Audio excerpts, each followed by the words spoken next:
Hey there, my name's Belinda Matwali and I wanted to share with you more about my electronic music meditation classes, what they are and how they came about, because they are a big part of my own meditation journey. So like for many of you, music, and especially electronic music, has always been a huge passion and a huge source of inspiration, and I love going raving so much, and I think music touches us all in indescribable ways. And along with the partying hard, I was also working quite hard in London. It was about 10 years ago now, working in an investment bank, going to Ibiza loads, and basically burning the candle at both ends. And it was around about that time that I left London to kind of have a bit of self-discovery, and I ended up in a beautiful ashram in India with some enlightened masters there, and I started to learn what meditation is.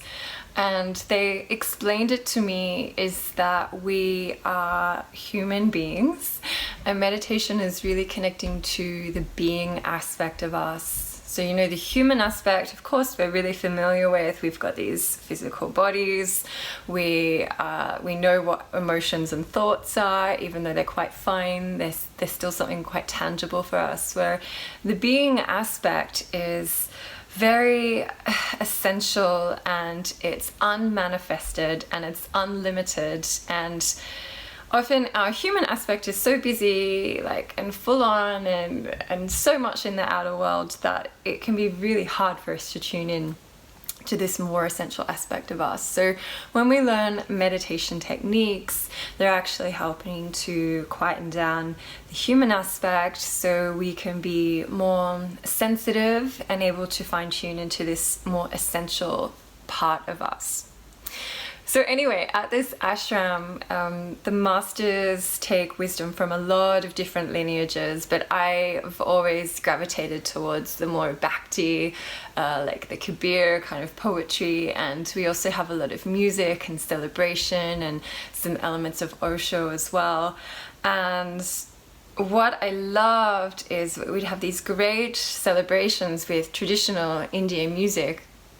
And I really gravitated towards those, and it was pretty much the only English speaking person. It was a group of maybe about 5 of us, but we weren't all going at the same time.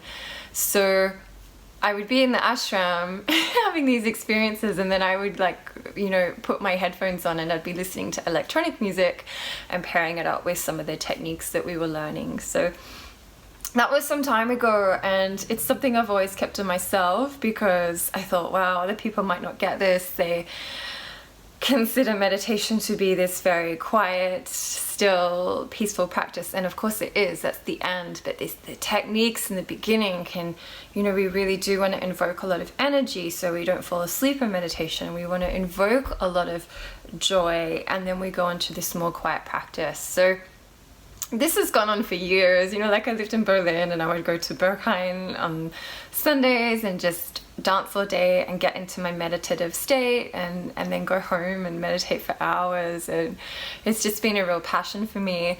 And when I moved to London last year, I started doing these classes called electronic music meditation classes.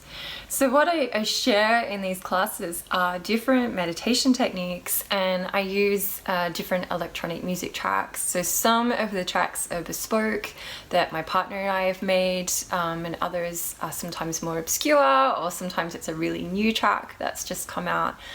But what is interesting is that there are elements of electronic music that has made it popular, for so long now.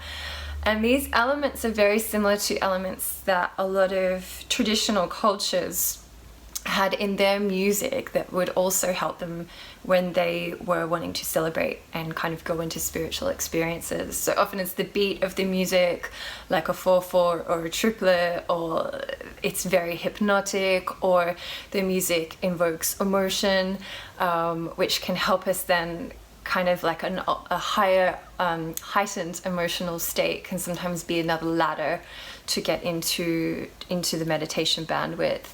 And of course then we have modern things like isochronic tones and binaural beats, which I've learned about in my sound therapy course. So kind of like mixed all of these together in a way, and to take people on a journey. Yes, the very traditional Zen meditation, Zazen, is the posture, and you're just sitting and you're just being.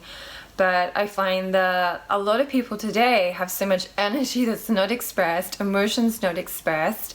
They're vibrating, and if they don't have a release for that first, when they're sitting in meditation, it's just all this stuff's going on inside and you can't actually relax. So the classes are designed to take, if you do have a busy mind, or if you have been outside, to kind of take you from that space to the quiet space in a really, really beautiful journey. So that's a little bit about the class. If you're curious, I invite you to come. The best way is to come and have the experience. Meditation is not a spectator sport, and you can message me for more information or go to my website belindamatwali.com. And it's been really fun sharing a little bit more about what I'm doing with sound and music and meditation with you.